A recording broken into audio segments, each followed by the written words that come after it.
Simpsons Index, an online spreadsheet that is also a podcast. This is the podcast.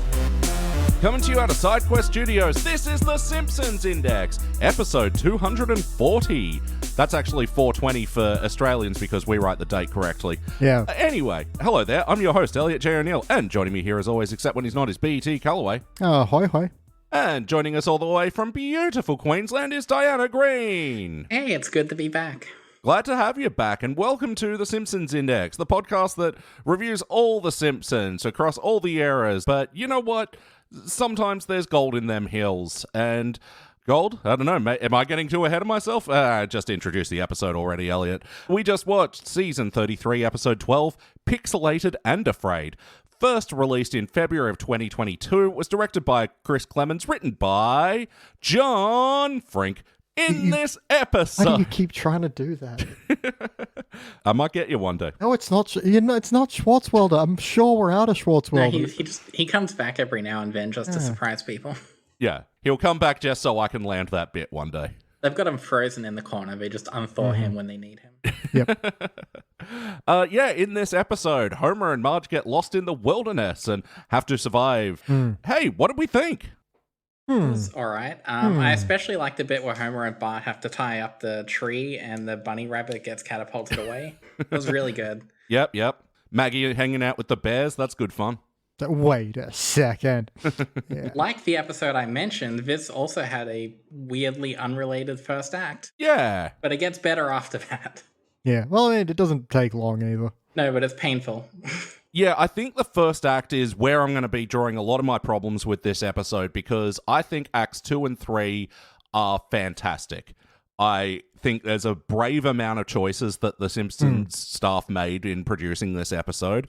I think it looks gorgeous out in the wilderness, and Homer and Marge working together to survive out there, I think is all done beautifully. I just think the first act doesn't set that up correctly. Well, it does what it needs to. I did write the words "Lisa is a bitch" a lot in my notes. I think that sums up the opening minutes. Yeah, very weird vibe from Lisa on this one because she's all like watching a romantic movie and is like, oh, why aren't my parents like that? Like, real life is obviously supposed to be just like the movies. And it's like, you aren't this stupid. But she's setting it up like their romance is gone.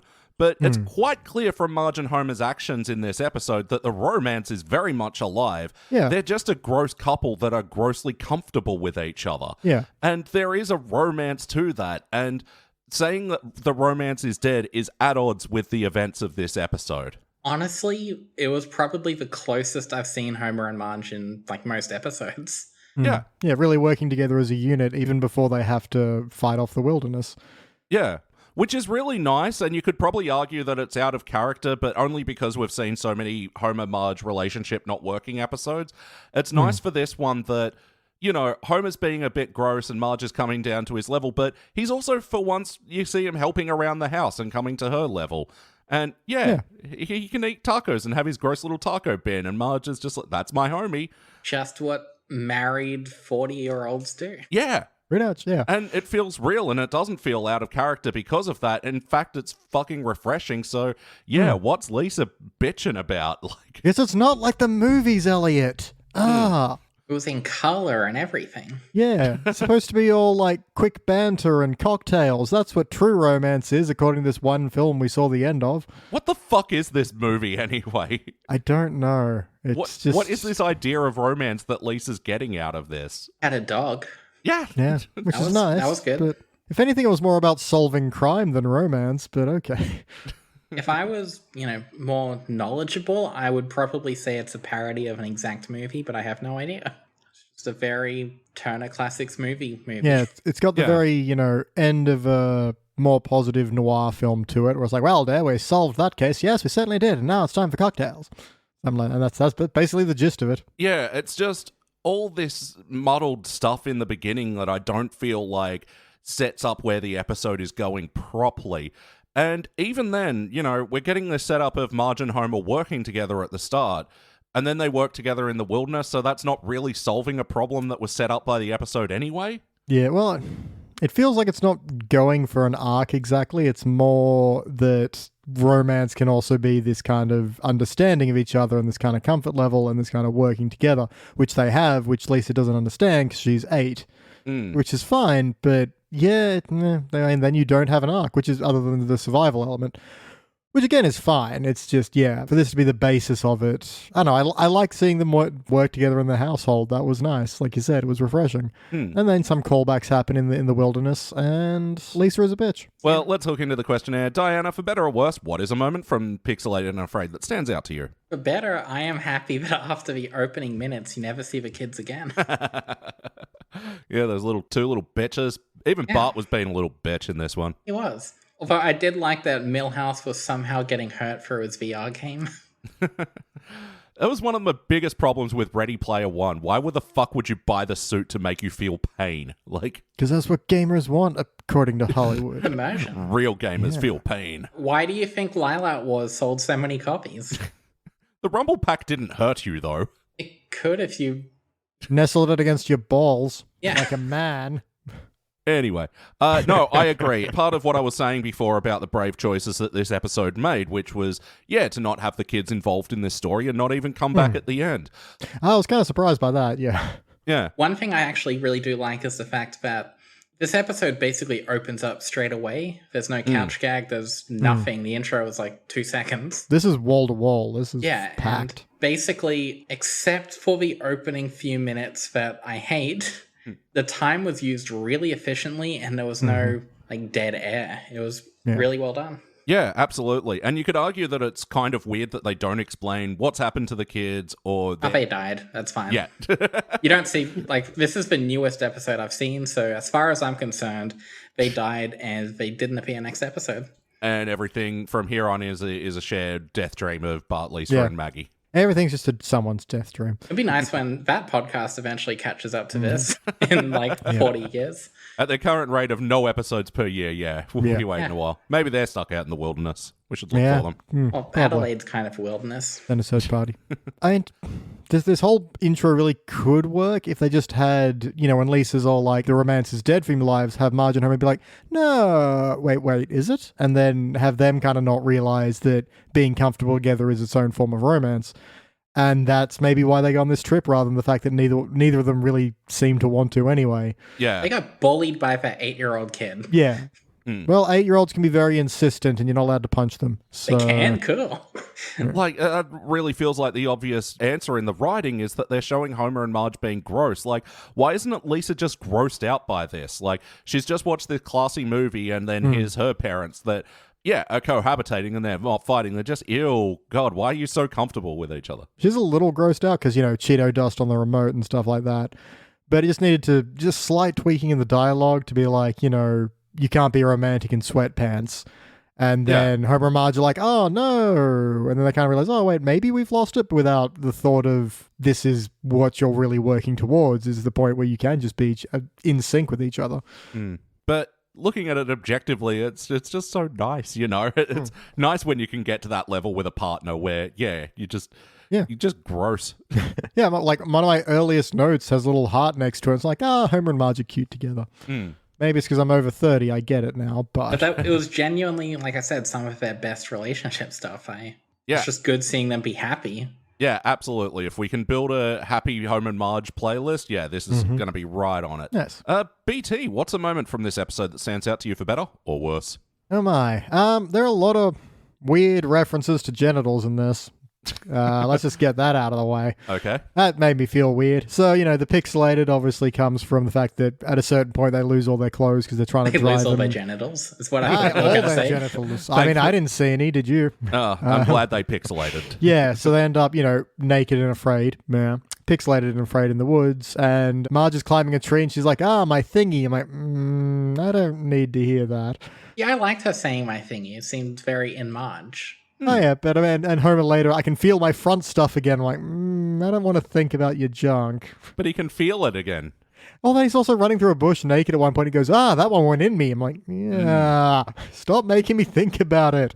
At least we didn't hear him orgasm like that one episode. Oh, yeah, that's going to stay, and that's amore. Great. Yeah, I'm hoping they'll eventually release the uncensored version. And yeah, this will be in the Homer Genitals playlist, by the way. Yeah. Hardcore nudity. Yeah, Cats isn't the only thing with a butthole cut. But yeah, of course, this is a reference to Naked and Afraid, the Discovery Channel series, which, yeah, in my research, I was surprised. It's been going for like 15 years and almost has 200 episodes. Yeah. Yeah. People love that shit. I kind of like started an episode once and got really bored. Have either of you watched it or? No. Nope. I had never heard of it before this episode had come out. Yeah, so they get, basically for those that don't know, they get two like survival enthusiasts and yeah, they get a camera crew and film them in a remote location and take clothes from them and see how long that they can last out there, I think, is the general premise. But yeah, I think because of the kind of people who are into survivalism, like I didn't latch on to the people that I was watching and I'm like, yeah, I'm just bored of this. Like, also, there wasn't a lot of conflict in that particular episode. I don't know, write in, tell me if there's a good episode of this show. To my understanding, there are a few of these. There might be some other ones, but yeah, they can vary a lot because they are actually quite real. Again, asterisks. Yeah. Like, I think my sister's seen one, and she said there's an episode where a guy, like, lasted 20 minutes because he gets put wherever he is, and he goes, those are bear tracks, and those are bear droppings. I'm out. He's like, I am not fucking around here. It's like, yeah, fair. Yeah. But what stands out to me, for better or worse, I think it is, just the general choice to have Marge and Homer isolated for this story. It kind of makes me disappointed that, it didn't run into the first act as well, because I think, my biggest up arrow for this is Marge and Homer's problem solving in this, and how they work together and, like, how they reassure each other during, their more hysterical moments that... Yeah, when one's a bit loopy, the other one's like, hey.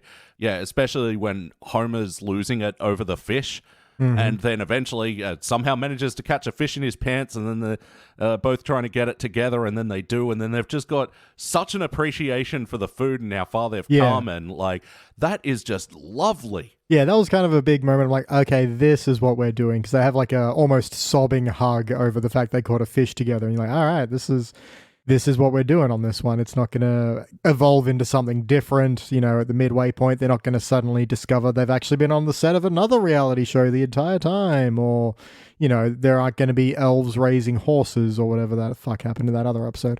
Yeah, you're totally right. There was no goofy twist. Yeah, which at that point I kind of realized, okay, we're staying here. This is what we're doing. And I was glad for that. The fact we weren't going to go to like some other extra location after this whole, Lost in the Wilderness bit. Yeah, it's just a series of trials for them out there, and I thought, the Wolverine was a perfect escalation of danger point, because... They beat the fuck out of it. Off screen, but Marge did say, oh yeah, it's dead, and you saw that Cupid... You saw the blood splatter. Yeah. Well, and that wasn't a funny joke, like, oh, you hit the red paint. No, that was... that thing got murdered. No goofy twist. Yeah, they brutalized it and then turned it into Wolverine jerky. Yeah. And they didn't do any stupid X-Men jokes either, so that's a plus. True. It won't stop me from doing it. Snickety snick. Diddle-diddle-diddle-diddle. I mean, I was going to say, much like Hugh Jackman's career, sooner or later a Wolverine has to die. So, take that. I don't know. Here. He's a listener to this podcast. He's really sad. Hi, here. Anyway, how about the wackiness of this episode? They beat the fuck out of Wolverine. That's not wacky. Yeah, cars don't float. And that pink car is gone forever now. The animation was really good across the place, and the way Homer's pants filled up with water when there was a fish in there, that's kind of wacky. It looked good. And the whole trying to catch it with crutchless fishnet stockings is... That got me pretty hard. So funny. It's realistic, goofy. Yeah. Look, all they're making like a camp and like tools out of the remnants of this little love hotel thing. That was all great. No, like I said, them working together and finding, this abandoned, love hotel. Like, that led to a lot of the goofy, funny gags in this. And for an episode that, like you said, BT, didn't have the goofy twist, didn't have fucking jockey elves. They were there, you just had to look for them. If you look in the background, you can just see them. Yeah, you see them draw on a wall, the staircase, and then walk up. Al Jeans in the background giving you a finger, you just have to look for it. Holding a little sign that says, fuck you, Elliot. Yeah, it's in every episode. That's the fun thing. You got to find it. Yeah. It's very small sometimes. It's always there. But for an episode that could have gone that way, and they really did try to use real props as much as they could, and had the humor coming off that. Yeah, it's quite elegant. Yes, indeed. I do like a giant champagne glass becomes their, like, the top of their fire stove thing. I don't know what things are called. Oh, their little chimney there. Yeah. Yeah. And throw another TV on the fire. Oh my god, Homer, those CRTs. They're worth so much now. I did like when the Wolverine was trying to get into the home they made, they did a warping effect when you could see it on the CRT, which was really nice. That's a dumb attention to detail they didn't need. No, well, it would also upped the, threat of it because it's magnifying its teeth and it's... People forget, Wolverines do hurt people. Wolverines don't hurt people. People with Wolverines hurt people. People with clubs with a Cupid statue head on it. Yep, hurt Wolverines. Yeah. No, you're right. It's just, small little details like that. Like you said, they didn't have to do it. You didn't have to go so hard, Simpsons, but you did. And you did. God damn it, I appreciate it. Yeah. Mm-hmm. They made a well-animated episode for the first time in like 20 years. I'm happy. Yeah, that's the thing. Like, for all the criticisms I have with the story, like, production-wise, this is damn near flawless. Like, If only you had a hippo scale. We don't judge on such a scale. We're fucking... We have our medals, and that's what we have. And this is our system, and it's the perfect one. Mm-hmm. Let all other systems be damned. But how about the heart of this one? I mean, all over the place. That was all the episode was. Yeah. But yeah, especially like Homer leading the Wolverine away from Marge was very nice. Like, he has a plan, and it's not... it's, foolhardy maybe, but it's not stupid. It's not, I'll pretend to be the Wolverine's mother and scold it till it leaves or some shit like that. It's he literally takes a risk and leads it away from Marge. So, yeah, it's nice. And his line of, you don't want me, I'm all stringy, who am I kidding, I'm human wagyu. That did get me. He's marbled, yeah. Yeah. Because the obvious thing would to be have them at odds at some point, and that they were working together with each other the whole time was beautiful. And in that moment, the self-sacrifice, and then her being like, oh my god, you stupid, that you're going to get yourself killed, and then her coming to his rescue, love it. Yeah. Given how the episode ends, they could have easily just had something like the Ranger comes by, saves for Dave. There's no brutalizing of a Wolverine, but they went for it, and it was really nice seeing Homer do something.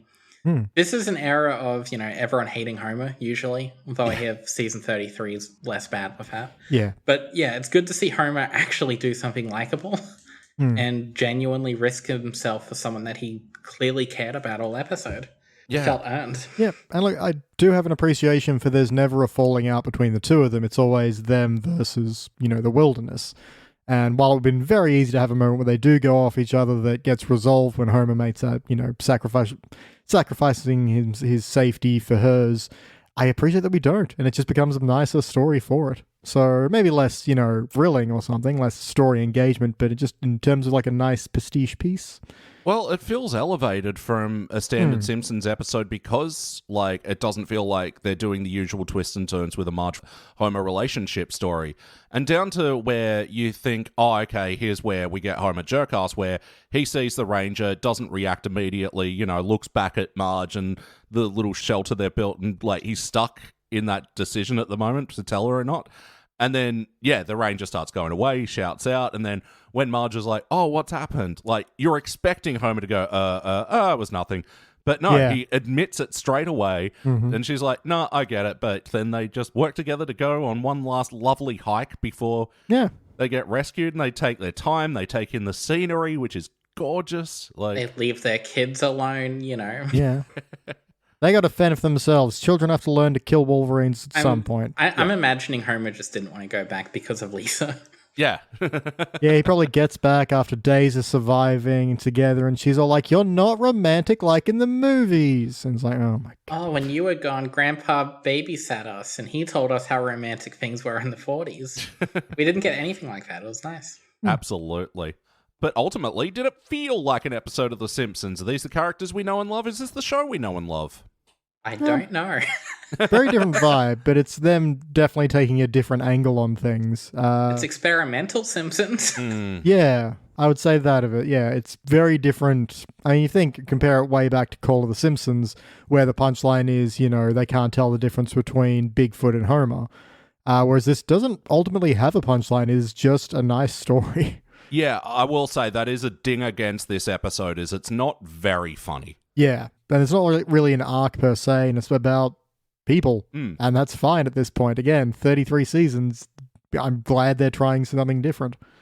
Because the temptation to pull this into wackier territory and say, oh, they survive because they make friends with a Yeti who's also got a unicorn for a husband or something. Yeah. And Moe's bar rag didn't do anything. Yeah, that didn't feel like Simpsons to me. Again, Moe's bar rag also in the background. You just have to look. Always there. Always mocking. As far as integrity goes, yeah, it didn't really feel like Lisa, and her motivation, unfortunately, was poorly written. Yeah. And I don't know, getting Bart involved as well, like... Yeah, I hated the bit where she's all like, Bart, you need to stop Mum and Dad being so comfortable together, because what if you bring a girlfriend home and they'll be gross together? And he has this whole fantasy that's stupid as hell, and I hated it. I kind of liked it, but I did write it is stupid. But I liked the fact that for some reason Bart's vision of the future had them calling out with like zombie voices and a weird robotic arm. It was just weird. I kind of like just how surreal that is. And in retrospect, I'm glad they left all the surreal stuff in the beginning before the actual drama happened. I don't know. It was fine. It just caught me off guard. Yeah, in that way, it did kind of feel Simpsons-y. Like, Bart fantasies are, a staple of the classic era. But yeah, but usually they're fun. Yeah, it was more fun than Lisa bitching. It definitely was. Yeah, they needed Lisa to get the idea of romance from a book or something other than this one random movie that we don't know what they're referencing and was mostly about martinis. Yeah, so in that way, the setup in the first act of the episode, didn't feel very Simpsons-y because, it wasn't like a hard enough left turn for being, oh, whatever, fuck you first act. We had fun. Like, it wasn't fun. It attempted to set up the story and kind of failed at doing that. But yes or no, would you watch this one again? Yeah, sure. Yeah, why not? Yeah, I'm going to watch it again. This is one that I'd use as evidence. The Simpsons have still got something in them. I'd highly recommend this to someone who's a Lapsed fan or whatever. But, other than the Lapsed fan playlist, what other episodes remind you of this one? I would like to say we need a Fish in the Pants playlist. So pair this with the Flying Hellfish with, Simpson, can't you go more than 5 minutes? No, sorry. It's Mother Simpson, where drops a fish in his pants like, I'm sorry, it's okay, it wasn't your fault. It did remind me of a season 9 episode where Homer and Marge are naked together. Yeah. Oh, true. Yeah, I forget what that one is called, but that one. Natural Born Lovers, Kisses. Natural Born Kisses. Oh, yeah, of course. And I guess Call of the Simpsons if you want, just to see... It's a stark contrast between the two, so it is interesting. But pair it with, Lost in the Wilderness episodes, Boy Scouts in the Hood, and I guess that's more stranded out at sea, but still. Yeah. Or the Bart and Lisa's field trip to Capital City where they get lost. Oh, true. Bart and Milhouse trapped in the mall. Oh, but they went there willingly. Yeah, but they were surviving on gummy worms. That was a cougar. Yeah, that's right. Cougars are fucking way scarier than Wolverines. True. But what would you like to change? Diana, we'll start with you. What would you like to change about Pixelated and Afraid? The entire first act. Damn it, you stole my answer. What a surprise. Okay, then I won't say that. Maybe add more jokes. I don't know. I'm sure you could balance drama and comedy better than they did here. Dramedy. It's just the good bits of the episode are there's basically no jokes. Outside that fishnet stockings thing. Yeah. Yeah, I feel like overall we're probably going to come in well under time on this episode. And it's because I only have like 3/4 of a page of notes and it's all story-based, which is fine. It's all, a character kind of thing, but it doesn't leave a whole lot to talk about. How about you, BT? What would you like to change about this one? Well, in direct contrast to Diana's quotes, I would only tweak the beginning.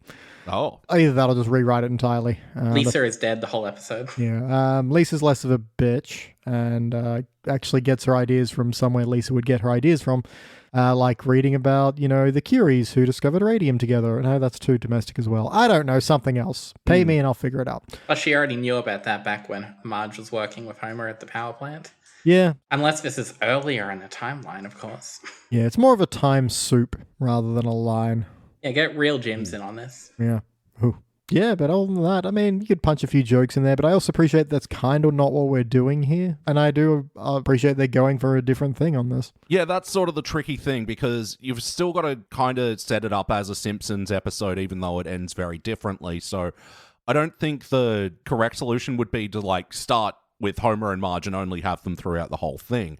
I think there is value in including the kids somehow, but, I think it's just as simple as a rewrite to make it like Lisa's grossed out by this. It's not her idealized idea of romance, and then her, finding the voucher, not just, here it is, this has been on the fridge. Like, I don't know, because they are cleaning up the house, so why aren't the kids helping? Like, why doesn't Lisa, she's cleaning the kitchen and find this voucher? Yeah, okay, this is just a simple rewrite with all the pieces that you already had. Or maybe, have Lisa criticize them early on, then they're cleaning the house, and like Marge finds the voucher and goes, oh, we never did this. Are we not being romantic anymore because we don't go to things, we just stay home? And he'll be like, oh, no, maybe we can go. And, something like that.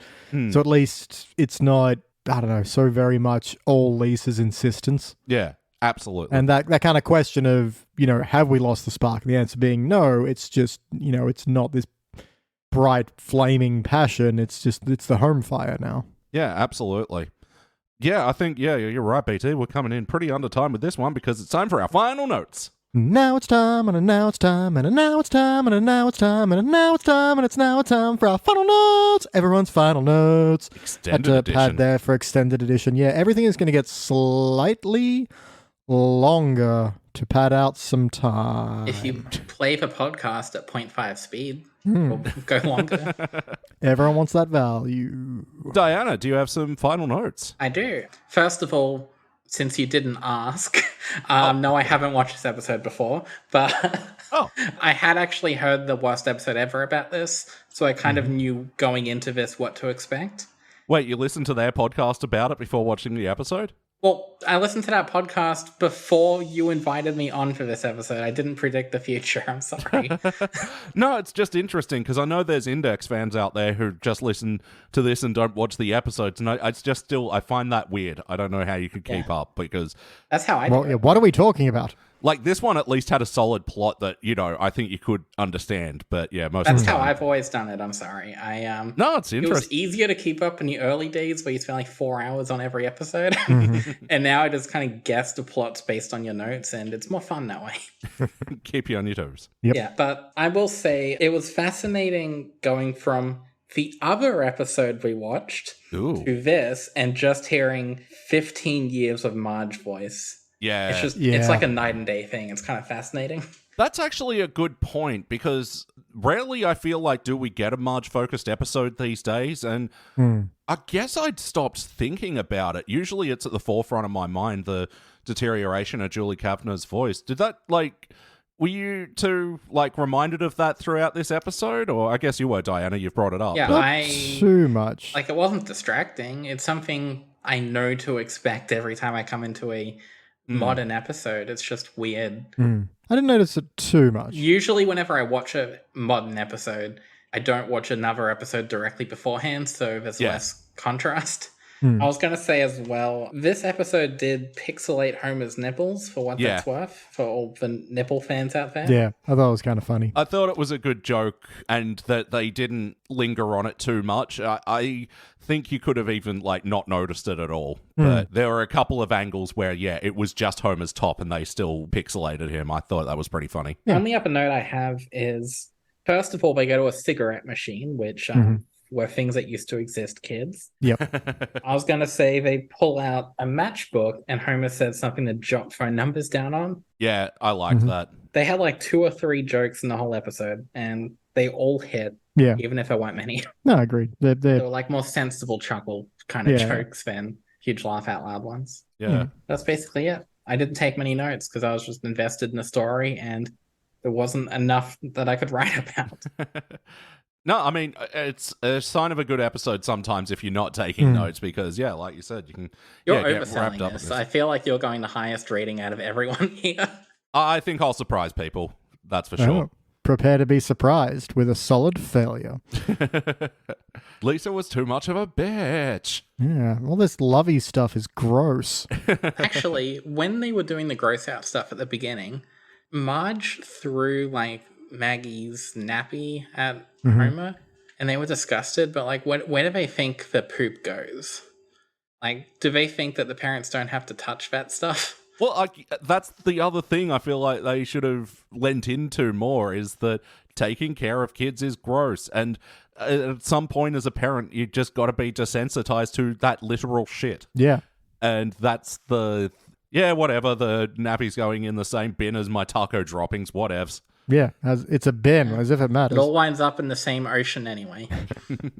BT, did you have any final notes? I did indeed. I did like Leeson's line of, they're nothing like the couples in movies or on drug commercials. Oh, yeah. Yeah, it was alright. When they're driving to the resort, there's a couple of jokes there where it's like, all the food is keto. Did you say Cheeto? No. I knew you didn't, but I wanted to. Yeah, that's a joke that I think would have hit me, like, I wouldn't have liked it on another day, but I kind of like the overselling of Homer going, yeah. Like, somehow I knew that you didn't mean Yeah. that, but I can always hope. Yeah, he didn't Exactly. mean Cheeto from Banjo-Kazooie, Gruntilda's famous magic book. Oh, Cheeto. Yeah, Yeah. that's right. Cheato. Yeah, don't get turned into a washing machine.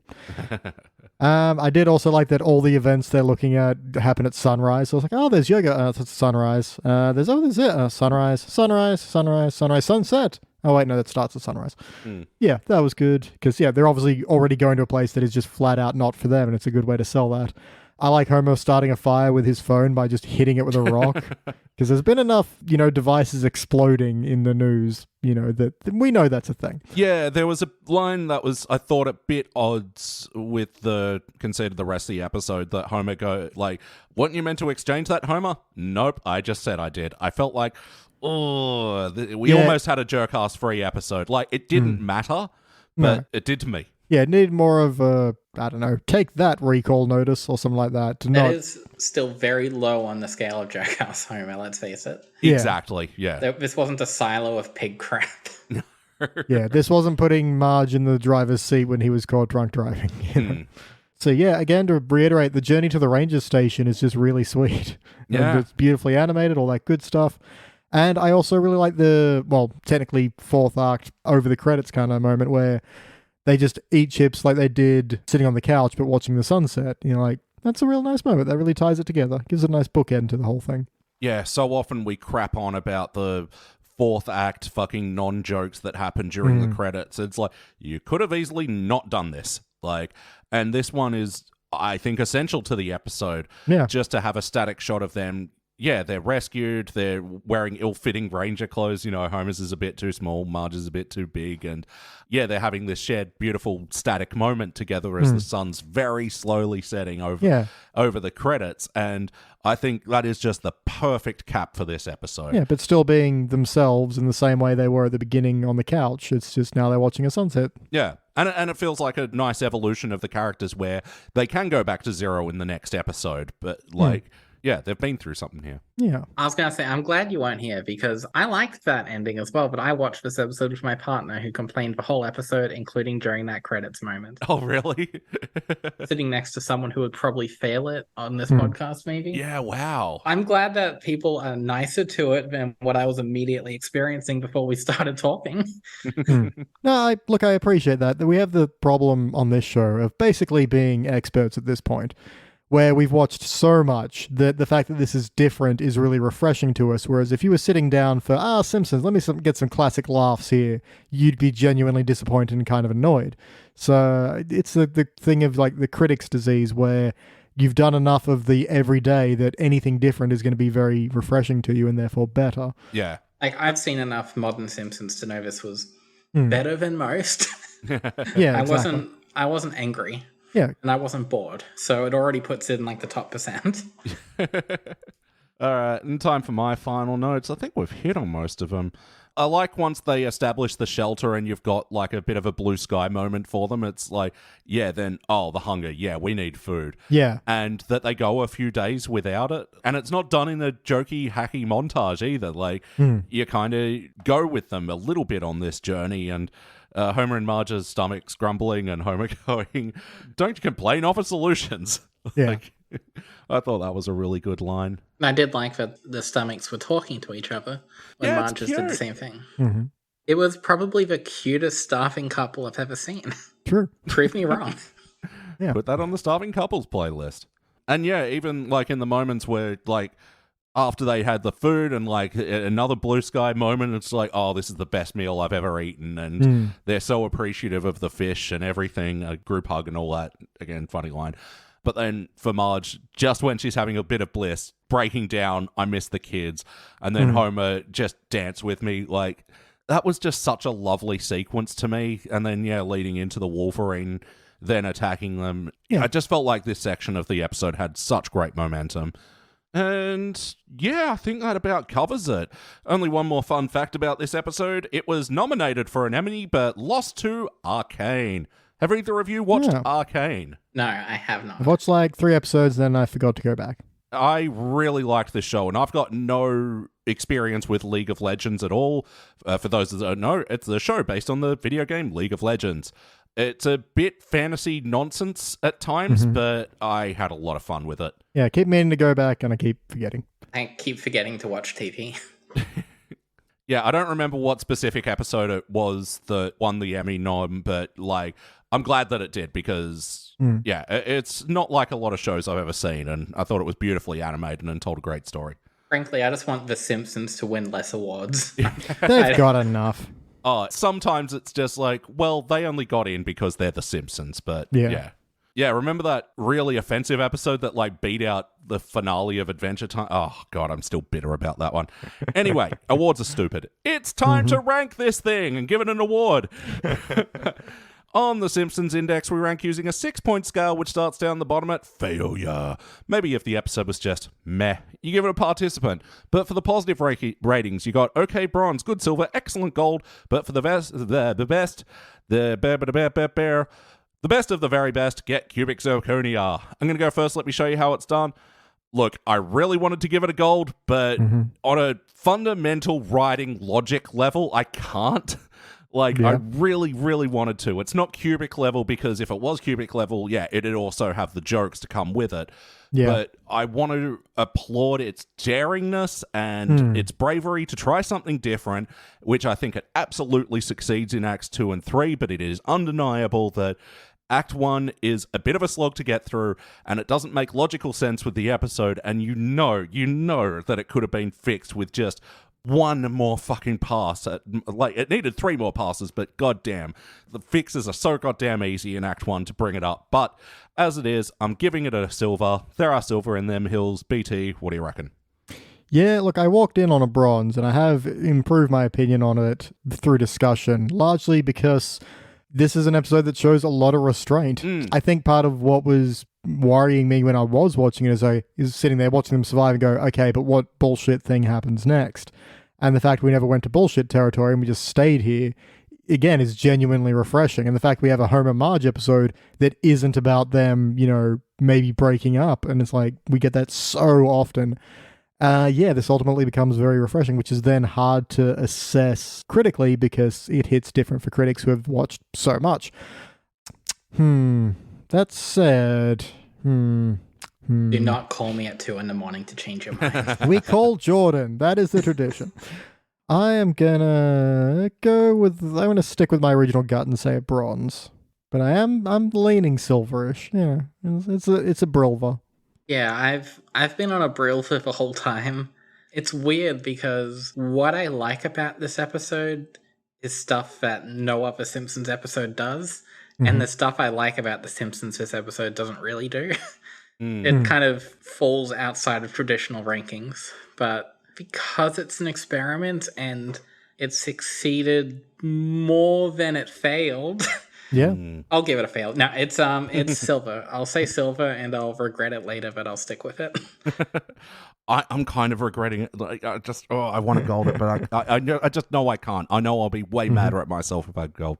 You'll just hate yourself in the morning, How about you, Beach? Sticking with that, the bronzy? Yeah, because I know this gives it an overall dull silver, and that feels very right. This gets a dull silver, and that feels kind of right for this episode. Certainly circling the correct answer. Yeah. It feels like it should be a bronze, a silver, and a gold all at the same time. It doesn't... Yeah, like if someone also wrote in and said they hated this one, I would understand where they're coming from. But no, I think it has a lot of merit. It's not something that can be judged by the standards of other Simpsons episodes. Yeah, this needs like an asterisk wherever you rank it. This gets one of those watch it yourselves and make up your own mind, because this one is genuinely hard. It really just depends on where you are with the show, I think, as to how it's going to hit. All right. Well, yeah, that about does it for the Simpsons Index this week. Diana, thank you very much for joining us. I'm glad to be here. I'm glad you gave me a good, one that wasn't terrible. So, yeah. First time for everything. Yeah, well, it's harder to do now that, we've caught up on the majority of the series. But yeah, like I said, there's still silver in them hills. So what do you got going on? Have you got something to plug? Yeah, so on my YouTube channel, which can be found at youtube.com/at Freezer, FREEZER 94. I actually just put up an episode a few hours ago at the time of speaking on Metroid Zero Mission, the GBA Metroid 1 remake. I'd never played a Metroid game before like a month ago, and I've now played 1, 2, 3, Zero Mission, and Fusion. Yeah, Oh, wow. Caught up quick. I was kind of depressed and I had the Switch online, so, I got through a lot of those pretty easily on the couch. Yeah. It was a good game, and I will play the others when I'm not burnt out on the series. Fair. But yeah, all your videos are so wonderful. Mostly reviewing handhelds and obscure titles that people might not even know they did a handheld version of. Yeah, in fact, the video I'm working on right now is on the Game Boy Advance game Saber Wolf. I don't think any of you are familiar with it at all. No. Is it based on the Killer Instinct character?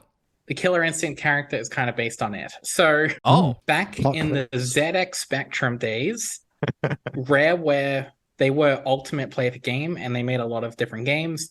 They made games in what they called the Saberman franchise. And then when they did Killer Instinct, they based the character on Saber Wolf, the main antagonist of a series. And then, several years later, they plan to reboot it for the modern Y2K audience. So in Banjo-Tooie, towards the end of the game, you meet a character called Saberman, and he said that he's been frozen since the 1980s. Oh, yeah, I remember that. And that is Saberman from the ZX Spectrum game. He was going to have a GameCube game that got canceled, but they did make a Game Boy Advance game called Saber Wolf. It's his only game since the ZX Spectrum. It's a fun game. No one's heard of it. Nope. Not at all. It's great. No one wanted to publish it, but THQ did on the condition they only published it because THQ wanted to publish the Banjo-Kazooie GBA games, and Rare basically said, if you publish those, you have to also publish this shit that no one cares about. So that's how we got Saber Wolf and It's Mr. Pants, another GBA game no one's heard of that I love. I have a weird feeling I've heard that title, but I have no idea what all it the is. time. Yeah, there we go. I am its one fan. Yeah, the point is there's really obscure games no one's heard of on obscure systems, and I talk about them, including my 2 Game Gear videos that somehow people cared about. Well, one of them was about Sonic the Hedgehog, and people care way too much about that little blue freak. Yeah, he's good. And I think Sonic says wait till marriage, and that's really all I know. Oh, well, let's get into that right now. BT, what are we up to? Well, if you want to understand that reference, you can go to patreon.com/sidequeststudios, which is the blanket for everything we do here. And if you sign up for as little as $5 a month, you can get access to over 100 exclusive podcasts. That's right, 100 with a little plus sign next to it. That means there's more than that. That is how many are available across like a range of individual shows. So we've got the ones that catch me up on the episodes I missed. We've got ones where we review the special features on the DVD, and we have one where we review the movies that star the cast of The Simpsons as you've never seen them before. I subscribe to it, and it's good, and it also is a good way to launder money. So, yeah. Shut up about the X-nay on the laundry lay. Well, yes, like you said, we're cycling through those shows, and you get a new bonus podcast every week over there, just for the price of a cup of coffee every month. And for the price of Twitter Blue. That's a relevant reference right now. Yeah, it's cheaper than Twitter Blue, and I'd like to think that we offer way more content and less people pointing and laughing at you. Haha, this motherfucker paid for Twitter. Yeah, we won't laugh at you. No, we shan't. And like, how long does a cup of coffee last? Like 10 minutes, a half hour if you're really pushing it? You get like hours of entertainment for so little. Yeah, so right after this recording, we're going to jump on and record something for the Patreon feed, which is catching Beej up on That 90s Show. And I decided to bring Diana along to make her stand tall next to her opinions with That 90s shows that she's been putting on this podcast for years now. Put money where the mouth is. It would be funny if I just said I hated it and left. It would be. Will that happen? We'll find out. Yeah. And you can too at patreon.com/sidequeststudios. Patreon.com/sidequeststudios. But until then, yeah, that's it for the index. Thank you, Diana. I'm glad to be here. And thank you, BT. I'm naked and afraid. And I'm your host, Elliot Jay O'Neill. That's all the mustard in the wilderness. Thank you for listening to the Simpsons Index podcast, which is also an online spreadsheet available at thesimpsonsindex.com.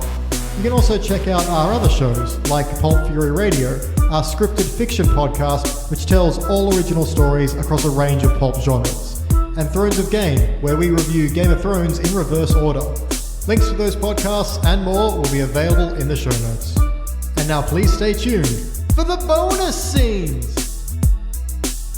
Yep, I am recording on mine.